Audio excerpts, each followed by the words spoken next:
हिंदी के प्रसिद्ध आंचलिक साहित्यकार धर्मवीर भारती द्वारा लिखित कक्षा 12 के आरोह के गद्य भाग में काले मेघा पानी दे नाम का एक पाठ है। उस पाठ को पढ़ने के बाद अब उसका अभ्यास कार्य इस प्रकार होगा। पहला प्रश्न है, लोगों ने लड़कों की टोली को मेढक मंडली नाम किस आधार पर दिया? यह टोली अपने आप को इंदर सेना कहकर क्यों बुलाती थी? आंसर है, लोगों ने लड़कों की टोली को मेढक मंडली नाम इसलिए दिया होगा क्योंकि लड़कों की वह टोली उछलते कूदते शोर शराबा करते गली गली में होने वाले कीचड़ कांधों से चिढ़ते थे, इसलिए इनका नाम मेढक मंडली पड़ा।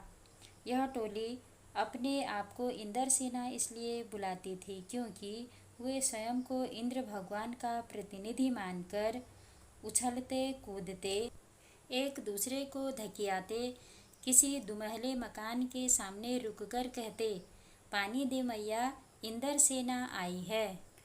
दूसरा प्रश्न है, जीजी ने इंदर सेना पर पानी फेंके जाने को किस तरह सही ठहराया? आंसर है, जीजी ने इंदर सेना पर पानी फेंके जाने को त्याग और भोग का तर्क देकर कहा कि बिना त्याग के दूसरे से किसी वस्तु की आशा नहीं करनी चाहिए।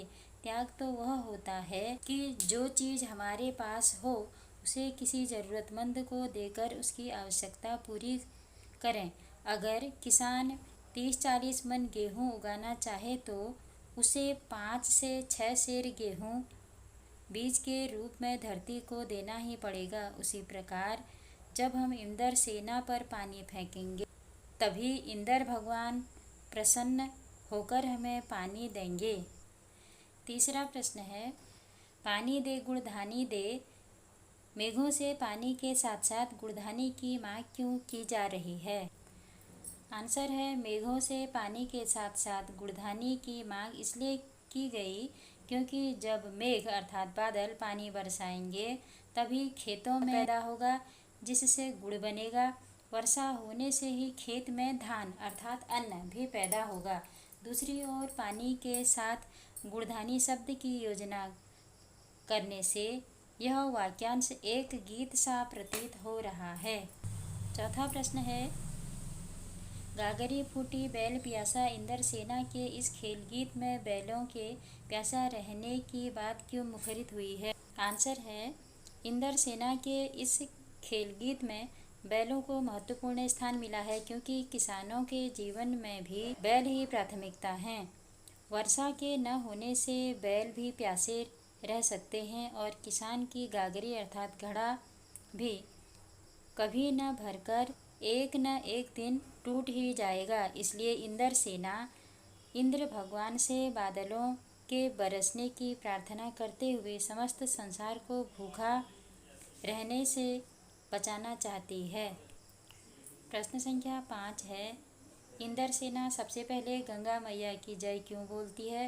नदियों का भारतीय सामाजिक सांस्कृतिक परिवेश में क्या महत्व है?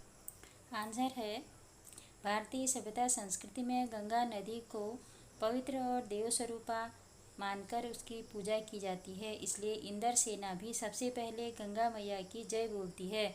नदियों को भारतीय समाज में मोक्षदायिनी माना जाता है।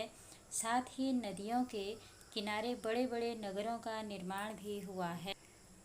प्रश्न संख्या 6 है, रिश्तों में हमारी भावना शक्ति का बट जाना, विश्वासों के जंगल में सत्य की राह खोजती हमारी बुद्धि की शक्ति को कमज़ोर करती है। पाठ में जीजी के प्रति लेखक की भावना के संदर्भ में इस कथन के औचित्य की समीक्षा कीजिए।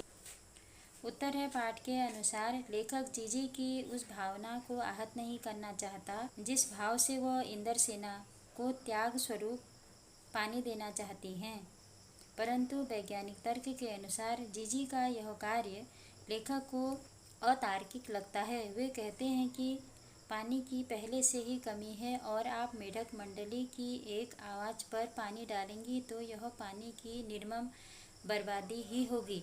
जीजी द्वारा लेखक के हाथों पूजा पाठ करवाना भी उन्हें आडंबर लगता, परंतु जीजी की भावनाओं का सम्मान करते हुए वे अपने मन के अंतर्द्वंद से समझौता कर जीजी के कहे के अनुसार ही कार्य करते।